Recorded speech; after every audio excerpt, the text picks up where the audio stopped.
Hello नमस्कार सम्पूर्ण साथीहरु आज पनि तपाईहरुमा मेरो YouTube च्यानलबाट उपस्थित भइसकेको छु। साथीहरु यो च्यानलबाट मैले तपाईहरुलाई हरेक किसिमको भिडियो चाहिँ प्रोवाइड गर्ने गर्छु। स्पेशली YouTube सँग सम्बन्धित भिडियो साथै आवश्यकता अनुसारको कुनै पनि भिडियो मैले तपाईहरुलाई यही च्यानलबाट दिँदै आएको छु। साथीहरु आज पनि तपाईहरुमा एउटा भिडियो लिएर आएको छु। भिडियो केको लागि भन्ने कुरा तपाईहरुले थम्बनेलले थाहा पाइसक्नु भएको छ। वेल साथीहरु केही दिन त मैले तपाईहरुलाई मेरो च्यानलबाट चाहिँ टिकटक सम्बन्धित भिडियो दिइराखेको छु किनभने नेपालमा टिकटक ब्यान छ। साथीहरु यदि तपाईहरुको पनि टिकटक चलेको छैन तपाईले चाहिँ VPN हरु चाहिँ DNS अथवा वेबवेबहरु युज गर्दै हुनुहुन्छ भने यो एपहरु कुनै पनि सेटिङहरु चाहिँ बाट चाहिँ छुटकारा पाउने आज म तपाईहरुलाई चाहिँ तपाईहरुको मोबाइल भित्रको सेटिङ जुन चाहिँ DNS VPN वेब कुनै पनि युज नगरिकन तपाईले सजिलैसँग चाहिँ सेटिङ गरेपछि तपाईले टिकटक चलाउन सक्नुहुन्छ। त्यो चाहिँ कुन सेटिङ हो म तपाईहरुलाई चाहिँ यो भिडियोमा बताउने छु। त्योभन्दा पहिले मैले तपाईहरुलाई जहिले पनि भन्ने गर्छु यदि मेरो च्यानलमा नयाँ हुनुहुन्छ भने कृपया मेरो च्यानललाई सब्स्क्राइब गर्न नभुल्नुहोला साथै नजिकको बेल आइकन दबाउनु होला ताकि मैले यस्तै नयाँ भिडियो अपलोड गरेसँगै सबैभन्दा पहिला तपाईहरु समक्ष पुग्नेछ भन्दै साथीहरु लागौं आजको मुख्य विषयवस्तुतिर है त। साथीहरु तपाईहरु सिम्पली आफ्नो मोबाइल स्क्रिनमा आउनु होला। मोबाइल स्क्रिनमा आइसकेपछि मैले तपाईहरुलाई चाहिँ यहाँनेर सिम्पली एक्जाम्पलको लागि चाहिँ मेरो टिकटक क्लिक गरेर देखाउँछु। जस्तै कि यहाँनेर मेरो टिकटक चाहिँ अब तपाईहरुले देख्न सक्नुहुन्छ यो मेरो टिकटक चाहिँ अब खुल्दै खुलेको छैन है। अब तपाईहरुलाई थाहै छ मेरो चाहिँ टिकटक लोडिङ भइरहेको छ। तपाईहरुलाई थाहा छ कि मेरो टिकटक चाहिँ बिना VPN बिना DNS सेटिङ चाहिँ चल्दैन किनकि यो चाहिँ मेरो नेपालको एकाउन्ट छ। सो अब चाहिँ हामीले चाहिँ म तपाईहरुलाई चाहिँ अब कुन सेटिङ गर्ने त भन्ने कुरा चाहिँ बुझाउन गइरहेको छु। सिम्पली यसको लागि चाहिँ अब हामी चाहिँ सिम्पली सेटिङमा जाउँ है त साथीहरु। अब सेटिङमा गइसकेपछि म तपाईहरुलाई यहाँनिर एउटा कुरा सम्झाउन चाहन्छु। अब के भन्दाखेरि साथीहरु जस्तै कि हामीले चाहिँ टिकटक चलाउनकै लागि चाहिँ VPN हामीले डाउनलोड गर्छौं हैन अथवा कुनै पनि वेबसाइटहरु चाहिँ जुन चाहिँ ब्लक भएको लाई चाहिँ हामीले चाहिँ एक्सेस गर्नका लागि VPN डाउनलोड गर्छौं। अब टिकटक चलाउनका लागि हामीले DNS सेटिङ गर्छौं अथवा वाइफाई को IP एड्रेस चेन्ज गर्छौं इत्यादि कुराहरु चाहिँ हामीले चाहिँ गरेर चाहिँ टिकटक चलाइरहेको छौं। अब चाहिँ म तपाईहरुलाई चाहिँ यहाँ भित्र भएको रहस्य बताउँदै छु। जुन चाहिँ हामीले चाहिँ हरेक VPN डाउनलोड गरेर चाहिँ काम गर्छौं नि त्यो काम गर्नु पर्दैन। अब तपाईहरुले चाहिँ यहाँ भित्र चाहिँ हाम्रो कुनै पनि हरेक मोबाइल भित्र चाहिँ एउटा न एउटा VPN चाहिँ हाम्रो चाहिँ मोबाइल कम्पनीले प्रोवाइड गरेको हुन्छ है साथीहरु। त्यो कुरा तपाईहरुले बुझ्नु होला। अब जस्तै कि तपाईहरुले चाहिँ यहाँनेर चाहिँ अब म तपाईहरुलाई चाहिँ यहाँ सिकाउन गइरहेको छु। जस्तै कि यहाँनेर चाहिँ सर्च बक्समा गएर चाहिँ तपाईले चाहिँ अब मानिलियौ VPN भनेर सर्च गर्नु होला। VPN भनेर सर्च गर्नु होला। यहाँनेर सर्च गर्नुभयो भने VPN भनेर सर्च गरेबित्तिकै तपाईले चाहिँ यहाँ पाउनुहुन्छ। अब देख्नुहुन्छ तपाईहरु चाहिँ नेटवर्क इन्टरनेट VPN यो चाहिँ मोबाइलकै सेटिङको VPN हो है। तपाईहरुले चाहिँ कुनै पनि यो थर्ड पार्टी डाउनलोड गरेको भनेर नसोच्नुस्। अब म तपाईहरुलाई क्लिक गरेर देखाउँछु यहाँ डाउनलोड गरेको VPN कहाँनेर छ भन्दाखेरि चाहिँ अब सिम्पली मैले यहाँनेर क्लिक गरे। क्लिक गर्नेबित्तिकै यहाँनेर नन भनेर देख्दै हुन्छ। यो नन भनेर चाहिँ मैले क्लिक गरे है। अब यो मैले क्लिक गर्छु।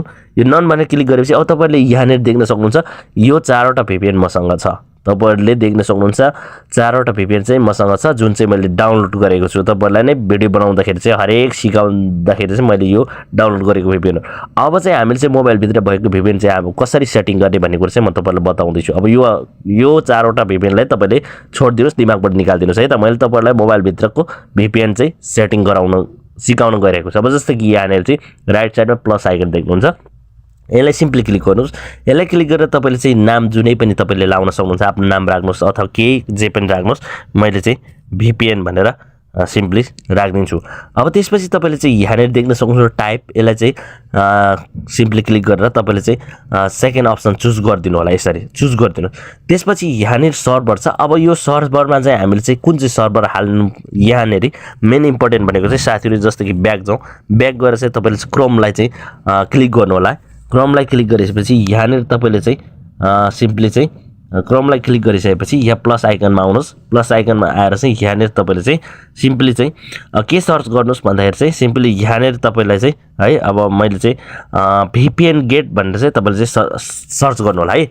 VPN गेट भनेर सर्च गर्ने बित्तिकै तपाईले चाहिँ यहाँनेर देख्न सक्नुहुन्छ। यसलाई चाहिँ तपाईले क्लिक गर्नुस्। यसलाई क्लिक गर्ने बित्तिकै यहाँनेर चाहिँ वाइफाई को सर्भर चाहिँ छोडेको हुन्छ जुन चाहिँ तपाईले चाहिँ यहाँनेर कपी गर्न लाउनु पर्ने हुन्छ। जस्तै कि यहाँ तपाईले देख्न सक्नुहुन्छ वाइफाई को सर्भरहरु चाहिँ धेरै छन् है। अब जस्तै कि यहाँनेर चाहिँ जापानिज सर्भरहरु देख्दै हुनुहुन्छ हैन।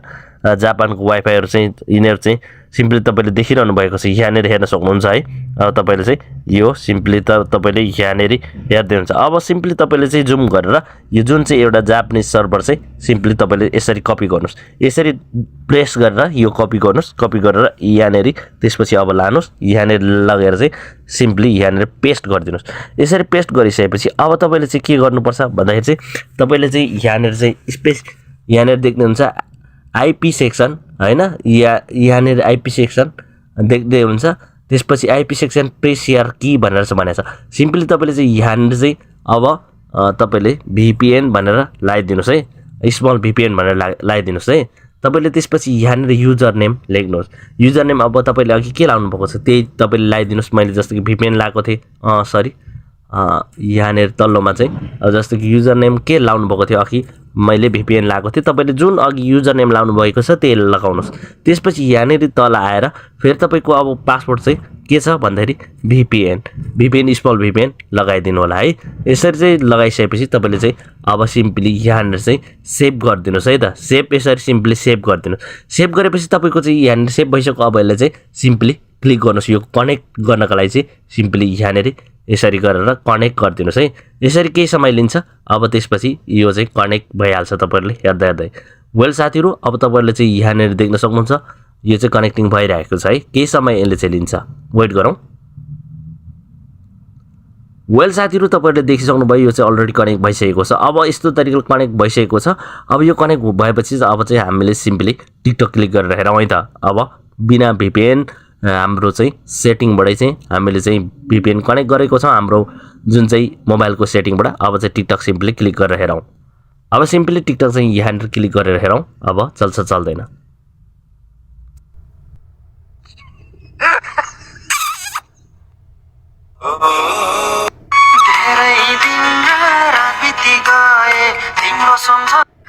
हजार 1100 को राम्रो फोन हेर्नु हुँदैछ भने यही नै हो, रेडमी 13C 6GB। आजाओ भाइ।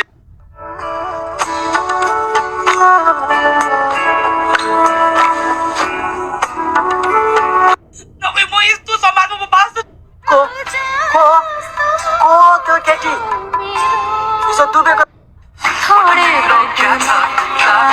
बिरानो मुलुक नजानेको म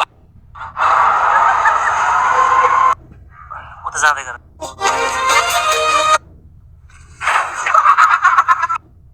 बिजुली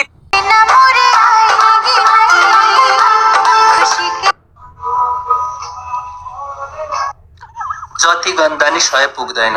साथीहरु, अब तपाईहरुले देखिसक्नुभयो टिकटक चाहिँ नर्मली हाम्रो चलिसकेको छ। साथीहरु, यस्तो तरिकाले चाहिँ अब चाहिँ तपाईले चाहिँ सजिलैसँग कुनै पनि थर्ड पार्टीको चाहिँ नि मेरो मोबाइल ह्याक हुन्छ भनेर चाहिँ डराउँदै VPN डाउनलोड गरेर चाहिँ तपाईले टिकटक चलाउनु पर्ने अब समय गयो। तपाईले चाहिँ यो भिडियो हेरिसकेपछि पक्कै पनि तपाईले चाहिँ यस्तै खालको सेटिङ गरेर चाहिँ तपाईले पनि मजाले नै टिकटक चलाउन सक्नुहुन्छ भन्ने आशा लिएको छु। तपाईको टिकटक चल्छ चल्दैन कमेन्ट गर्नु होला। म यस्तै यस्तै ट्रिकहरु अझै पनि रिसर्च गर्दै ल्याउने छु तपाईहरुको माझमा भन्दै साथीहरु आजको भिडियोबाट बिदा हुन चाहन्छु। Bye bye, take care.